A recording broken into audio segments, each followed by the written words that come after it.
قائد کی بات کو سننے کے لیے آپ سب حضرات تشریف فرمائے ہیں.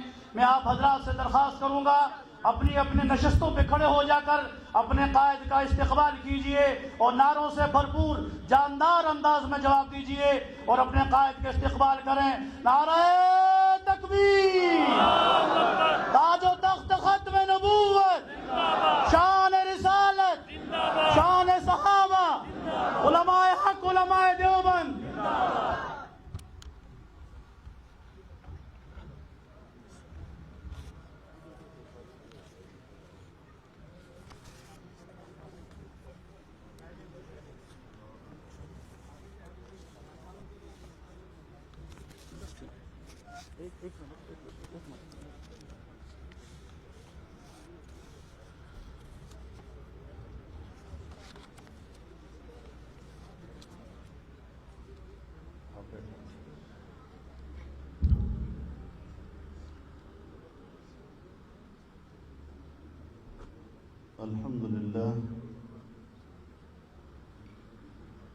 الحمد لله وكفى وسلام على عباده الذين اصطفى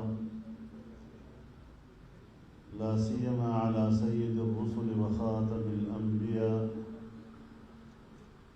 وعلى آله وصحبه ومن بهديه مهتدى. أما بعد فأعوذ بالله من الشيطان الرجيم. بسم الله الرحمن الرحيم. يا أيها الذين آمنوا إن تطيعوا الذين كفروا يردوكم على أعقابكم فتنقلبوا خاسرين بل الله مولاكم وهو خير الناصرين. صدق الله العظيم.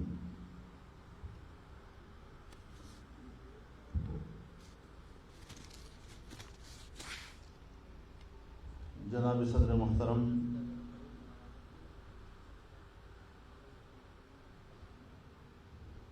آزاد جموں کشمیر کی جمعیت علماء اسلام کے تمام ذمہ دار ساتھیوں، میرے بزرگوں، بھائیوں،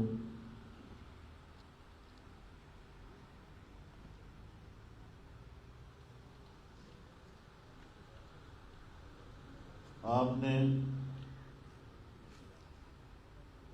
جمعیت علماء اسلام آزاد کشمیر کی نئی تنظیم سازی کی ہے اور تمام اضلاع اور ڈویژنوں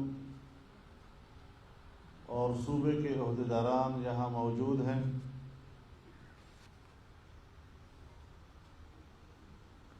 میں آپ تمام حضرات کو مبارکباد پیش کرتا ہوں.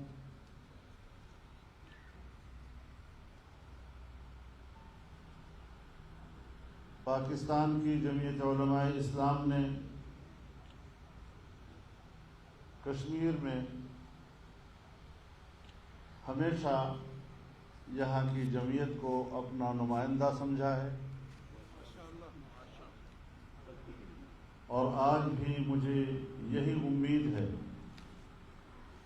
کہ انشاءاللہ جس طرح ہمارا ماضی ایک ہے اس طرح ہمارا مستقبل بھی ایک ہے.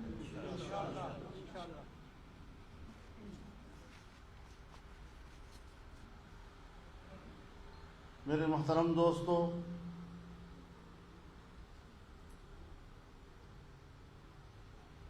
حضرت مولانا سعید یوسف صاحب نے اپنی گفتگو میں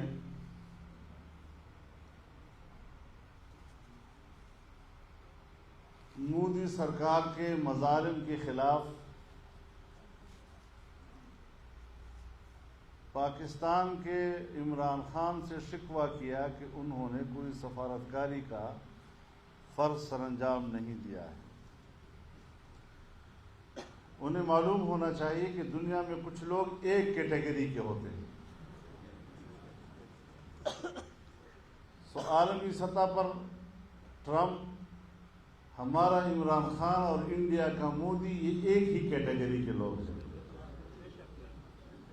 یہ توقع رکھنا کہ وہ ان کا محاسبہ کریں گے، یہ تاریخ کے وہ مجرم ہیں کہ جنہوں نے کشمیر کو انڈیا کے حوالے کیا اور یہ کشمیر فروش اب مگرمچھ کے آنسو بھی بہا رہے ہیں.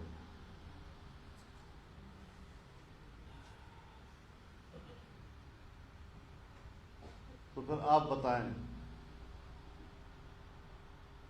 کہ ہم کشمیر کے غداروں کے ساتھ کیسے بیٹھ سکتے ہیں؟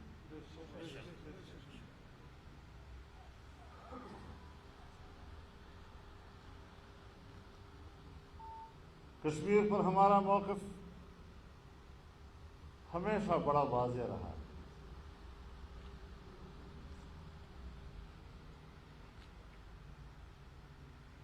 لیکن کچھ غلطیاں ہیں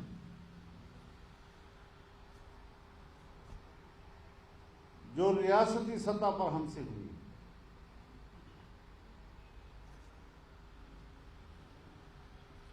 اور آج جن حالات میں ہم اور آپ بیٹھے ہیں، ذرا تجزیہ کریں اس میں کس قدر مماثلت ہے.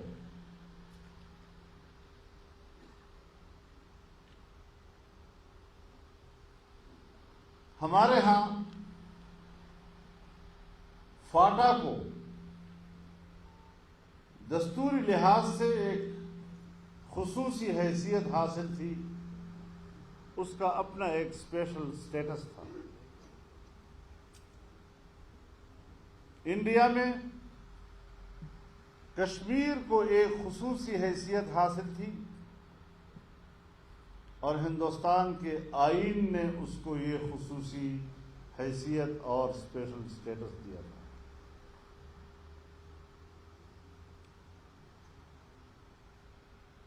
آرٹیکل 247 کے تحت پاکستان کے آئین نے فاٹا کو خصوصی حیثیت دی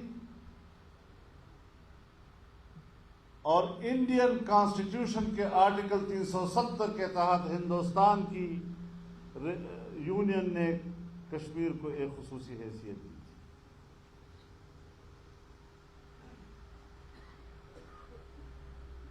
ہمارے ہاں فاٹا میں آئین کی عملداری نہیں تھی.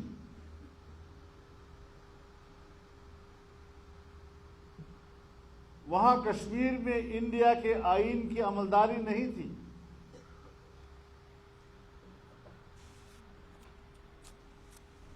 یہاں پاکستان کے چیف ایگزیکٹو کے اختیارات فاٹا میں نہیں تھے.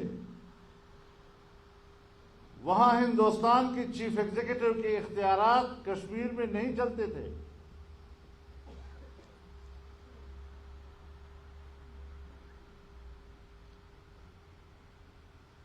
یہاں پر صدر مملکت گورنر خیبر پختونخوا کی وساطت سے فاٹا کے نظام کو چلاتا تھا اور وہاں پر ہندوستان کا صدر جمہوریہ کشمیر کی وزیر اعلیٰ کی وساطت سے نظام کو چلاتا تھا.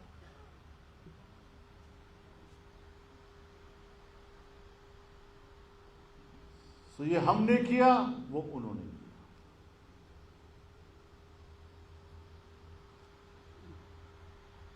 اور دونوں کو سرپرستی امریکہ کی حاصل تھی.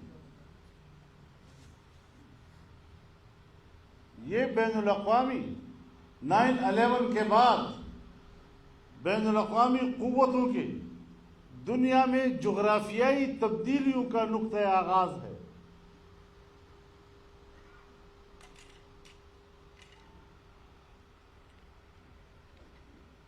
اب ہمارے پاس ایک ہی عنوان رہ گیا ہے کہ کشمیر بھی انسانی حقوق پامال ہو رہے ہیں.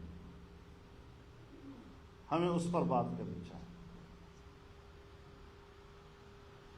انسانی حقوق کا مسئلہ ہر جگہ ہے، وہاں پر ہے تو ہمارے ہاں بھی. فرق صرف اتنا ہے کہ ہم وہاں پر ریاست کو دہشت گرد کہتے ہیں اور یہاں پاکستان میں قبائلیوں کو دہشت گرد کہتے ہیں۔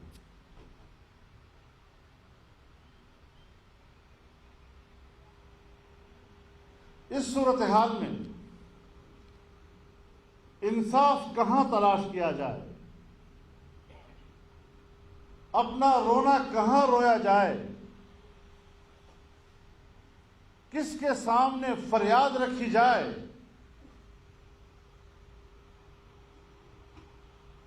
میں کس کے ہاتھ پہ اپنا رہو تلاش کروں؟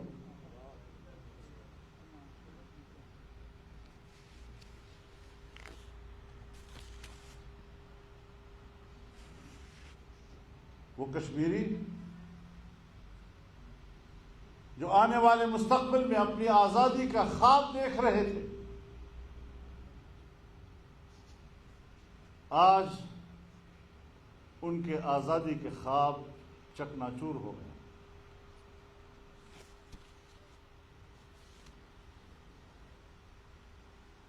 اور ہم اس جرم میں شریک ہیں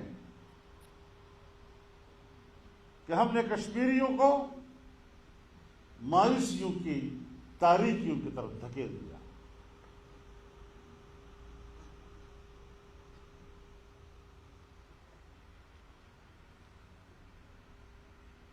تو ایسی صورتحال میں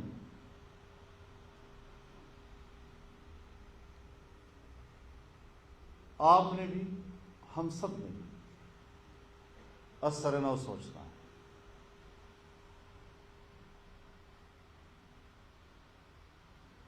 آج ہم ایک نیا موضوع اٹھا رہے ہیں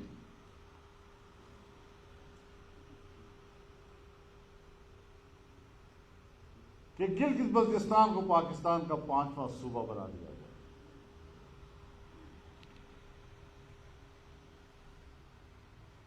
بظاہر تو بڑی خوبصورت بات ہے، پاکستان کو ایک اور صوبہ مل جائے گا،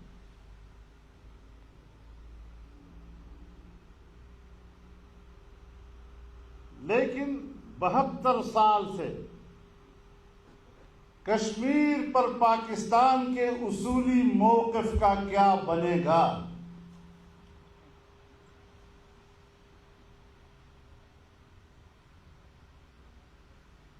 لداخ ہو، جموں ہو، وادی کشمیر ہو، گلگت ہو، بلتستان ہو،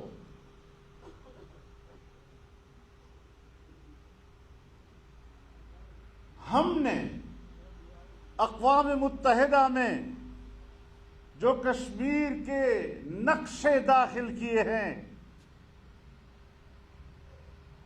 آپ اپنے ہی داخل کیے ہوئے ان نقشوں کا کیا کریں گے جس میں گلگت بلتستان کو آل جموں و کشمیر کا حصہ قرار دیا گیا ہے؟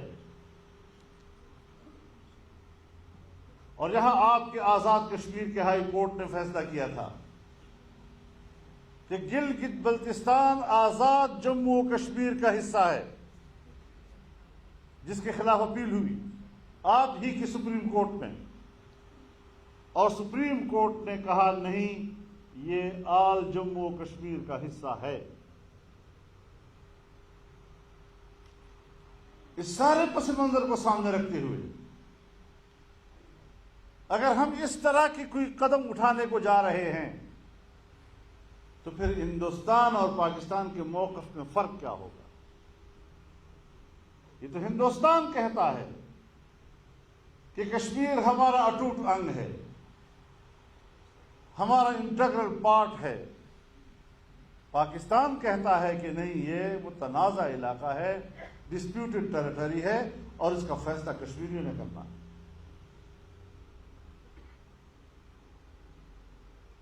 تو ہمیں بتایا جائے کہ ہم کہاں کھڑے ہیں، کس چوراہے پر ہم نے کشمیریوں کو لا کر کھڑا کر دیا ہے۔ 70 سال ہم نے ان کے خون پہ سیاست کی، 70 سال ہم نے ان کے ماؤں، بہنوں اور بیٹیوں کی عصمتوں پہ سیاست کی، 70 سال تک ہم نے ان کے چہروں سے ٹپکتا ہوا خون دنیا کو دکھایا اور کہا کہ ہم اس کشمیری کے لیے لڑ رہے ہیں.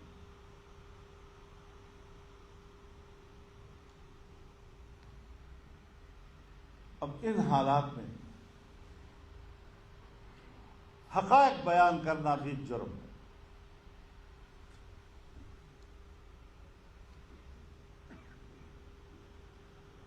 تو ہمیں سوچنا چاہیے کہ ہمارے ہاں جو دھاندلی زدہ حکومت لائی گئی ہے اس کے ذمے عالمی ایجنڈے کے تحت کچھ کام ہے.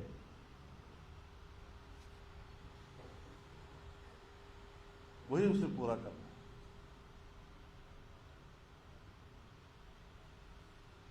سو ہم نے تو اول روز سے اس حکومت کو تسلیم ہی نہیں کیا.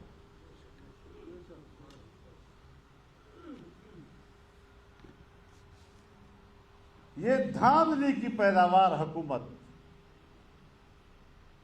اور یہ بھی نہیں کہ جس نے دھاندلی کرائی ہے اس کے بارے میں ہم کوئی ڈاواڈول ہے اس کا نام نہیں لے سکتے. ڈنکی کی چوٹ کہتے ہیں تم نے دھاندلی کی.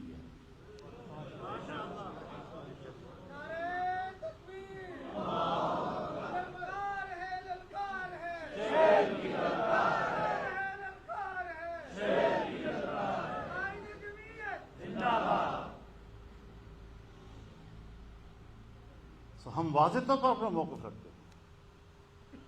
یہ دن تو گزر جائیں گے، آنے والی تاریخ تو لکھے گی کچھ. ہم آنے والی نسلوں کے سامنے شرمندہ نہیں ہونا چاہتے. تمہاری طرف سے اذیتیں برداشت کر لیں گے، تمہارا جبر برداشت کر لیں گے، تمہارے مظالم برداشت کر لیں گے، لیکن آنے والی تاریخ کے لیے سرخرو ہوں گے انشاءاللہ.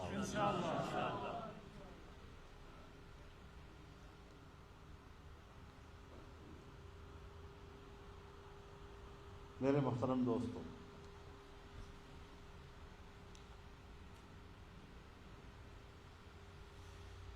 تو جنگ ہے تو پھر جنگ ہے. تم آج ہمارے خلاف جنگ چھیڑ رہے ہو، ہم پہلے دن سے آپ کے خلاف جنگ چھیڑ چکے ہیں.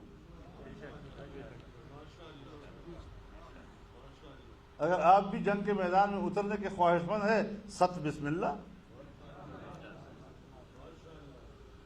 ہم نے تو پہلے سے کشتیاں جلائی ہوئی.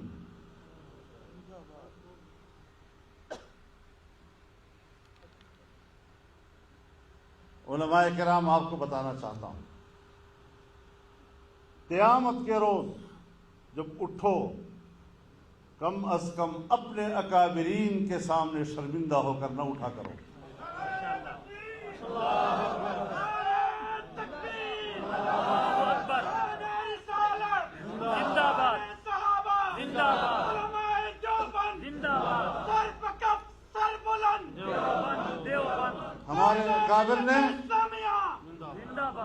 ہمارے اکابر نے آزادی کے لیے جو قربانیاں دی ہیں، کم از کم آقائے نامدار تو بہت بڑی عظمت کی بات ہے. کم از کم حضرت شیخ الہند کے سامنے منہ دکھانے تو قابل ہو جاؤ.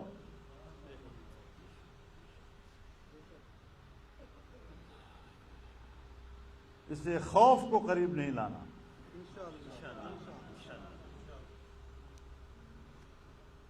ہم نے لڑنا ہے انشاءاللہ، جرأت کے ساتھ لڑنا ہے اور ان پر ثابت کرنا ہے کہ تمہاری یہ گیدڑ بھبکیاں کام نہیں آ سکیں گی. ہمارے قدم بڑھاؤ، ہم تمہارے ساتھ ہیں. ہمارے قدم بڑھاؤ، ہم تمہارے ساتھ. نعرہ تکبیر، اللہ اکبر. تو میرے محترم دوستو،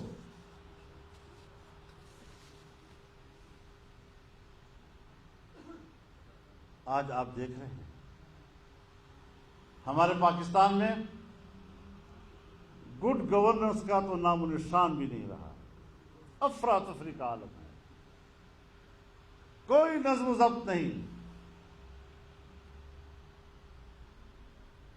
اور ان قوتوں کا کنٹرول ہے کہ جن کی کوئی آئینی اور قانونی ذمہ داری کنٹرول کرنے کی نہیں ہے۔ مجھ سے تب پوچھا جائے کہ میں قانون کو ہاتھ میں لے رہا ہوں اگر میرے ریاستی ادارے قانون کو ہاتھ میں نہ لے رہے ہوں۔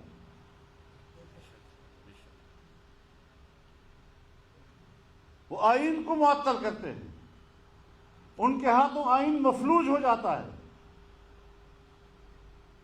قانون کی کوئی حیثیت نہیں ان کی نظر میں۔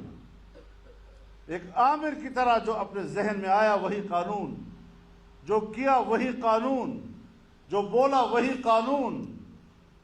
اگر اس طرح ہم نے پاکستان میں زندہ رہنا تھا تو پھر ہم نے آزادی کی تحریک کس لیے چلائی تھی؟ اسی لیے چلائی تھی کہ آمرانہ سوچ کو قبول نہیں کرنا۔ آپ ہمیں چھوٹی موٹی گرفتاریوں سے ڈراتے ہیں،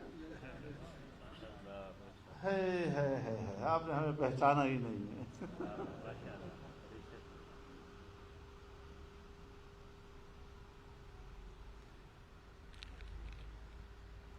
ہمیں نہ آزمایا کرو، ہم بڑے مہنگے پڑتے ہیں۔ پھر تم نے کچھ اور لوگوں کو دیکھا ہوگا جس پر آپ ہاتھ ڈالتے ہیں تو وہ جھک جاتے ہیں، یہاں ہاتھ ڈالو گے تو اکڑ جائیں گے۔ لبیک لبیک لبیک لبیک لبیک لبیک لبیک، تیری جرت کو، تیری ہمت کو، تیری عظمت کو۔ پاکستان میرا گھر ہے، پاکستان میری ریاست ہے۔ میں تمہیں پاکستان کا وارث نہیں سمجھتا، تم امریکہ کے کٹ پتلی ہو اور میں آزادی منش ایک انسان ہوں۔ تو ایسی صورتحال میں سوچ سمجھ کر آگے بڑھو۔ ہم لڑائی نہیں چاہتے، ہم پرامن شہری ہیں، لیکن اگر آپ ہمیں یہ کہلوانا چاہتے ہیں کہ نہ حق کو حق کہہ دو ورنہ پھر تم مجرم، خدا کی قسم یہ جرم تو کرتے رہیں، انشاءاللہ یہ جرم ہوتا رہے۔ تم نہ حق کو ہم پر مسلط کرو اور ہم اس کو تسلیم کر لیں، اور پھر ہمیں کس سے ڈراتے ہیں پتہ ہے؟ آج کل ایوب خان کے زمانے میں ایک قانون ہوتا تھا، اس کو DPR کہتے تھے، ڈیفینس آف پاکستان رولز۔ وہاں بھی تو مقدمہ ہی درج ہوتا تھا نا، کوئی بہانہ بنا کر جیل میں ڈال دیا۔ بھٹو صاحب کے زمانے میں تو گرفتاریاں ہوتی تھیں نا، تو وہاں بھی تو کوئی قانون ہوتا تھا۔ پبلک کے سامنے تو اس طرح شو کرتے تھے کہ انہوں نے فلاں قانون کی خلاف ورزی کی، اور پھر ریاست حرکت میں آئی، اور پھر اس کے خلاف FIR درج ہوا اور فلاں گرفتار ہو گیا۔ ضیاء الحق صاحب کے زمانے میں تو ہم جیلوں میں تھے، وہاں بھی تو کوئی قانون کا سہارا لے کر ہی ہمیں گرفتار کیا جاتا تھا نا۔ تو ہم وہاں پر گھبرائے ہیں کبھی؟ ہم نے ان کے قانون کو بھی ظلم کہا، ہم ان کے جیلوں کو بھی قبول کیا، لیکن ان کے قانون کو قبول نہیں کیا۔ آج کل ہمارے مارشل لاؤں کا قانون کیا ہے پتہ ہے؟ نیب۔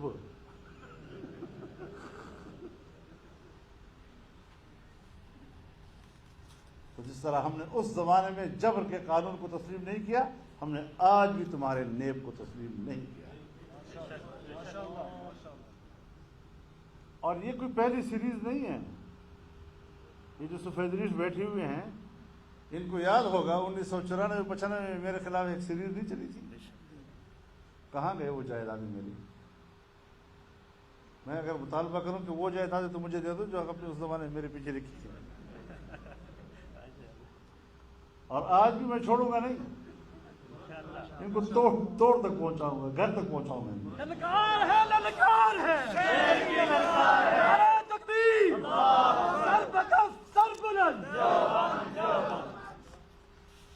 میں میڈیا چینل کو بھی کہنا چاہتا ہوں، میڈیا پرسنز کو بھی کہنا چاہتا ہوں، اینکرز کو بھی کہنا چاہتا ہوں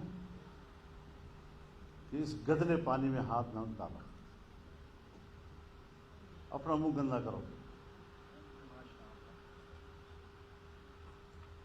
تمہیں کسی سے واسطہ نہیں پڑا تھا، تمہارا کام، ریاست کا کام یہ ہے کہ وہ شہریوں کی کردار کشی کرے، تو پھر ہم سے توقع مت رکھے کہ وہ میری کردار کشی کریں گے اور میں اس کا احترام کروں گا۔ اب پھر کیا کریں گے وہ؟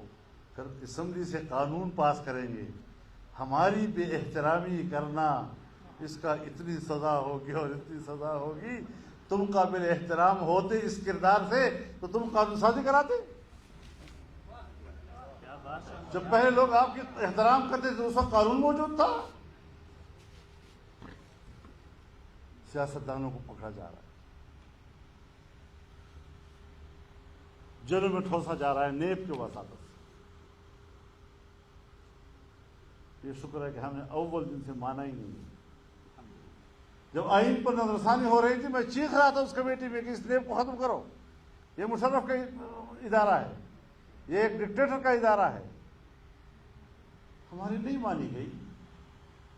اب بیچارہ شہباز شریف صاحب بھی جیل میں ہے، اس کا بیٹا بھی جیل میں ہے، اس کا بھائی بھی باہر ہے، پیپلز پارٹی والوں کا بھی یہی حال ہے۔ تو اس قسم کی چیزوں پر ہم ان گرفتاریوں کو بھی ایک سیاسی ہتھ کنڈا اور حربہ سمجھتے ہیں۔ اگر شرعی عدالت قائم ہوتی ہے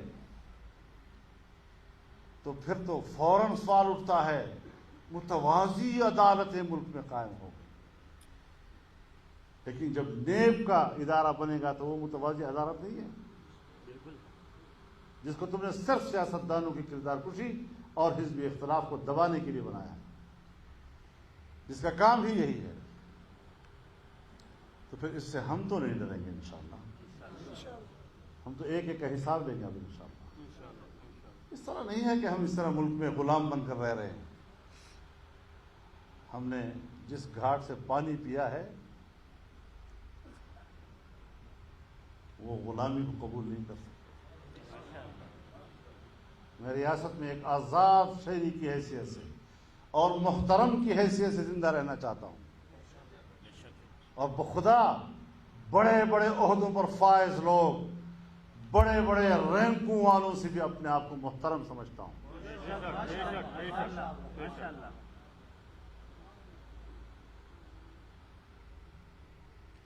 تو سیدھے ہو جاؤ، تو ہم تو پہلے سے سیدھے ہیں، اور اگر بگڑو گے تو پھر اگر ہم بگڑ گئے تو افغانستان میں امریکہ کا کیا حشر ہوا، خدا کی قسم یہاں تمہارا وہی حشر ہو جائے۔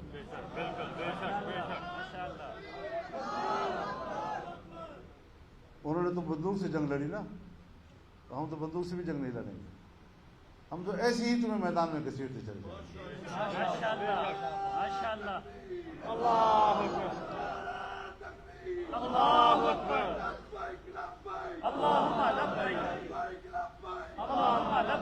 آپ مجھے بتائیں میرے دوستوں کہ یہ جو ابھی FATF کے تحت قانون سازی ہوئی ہے،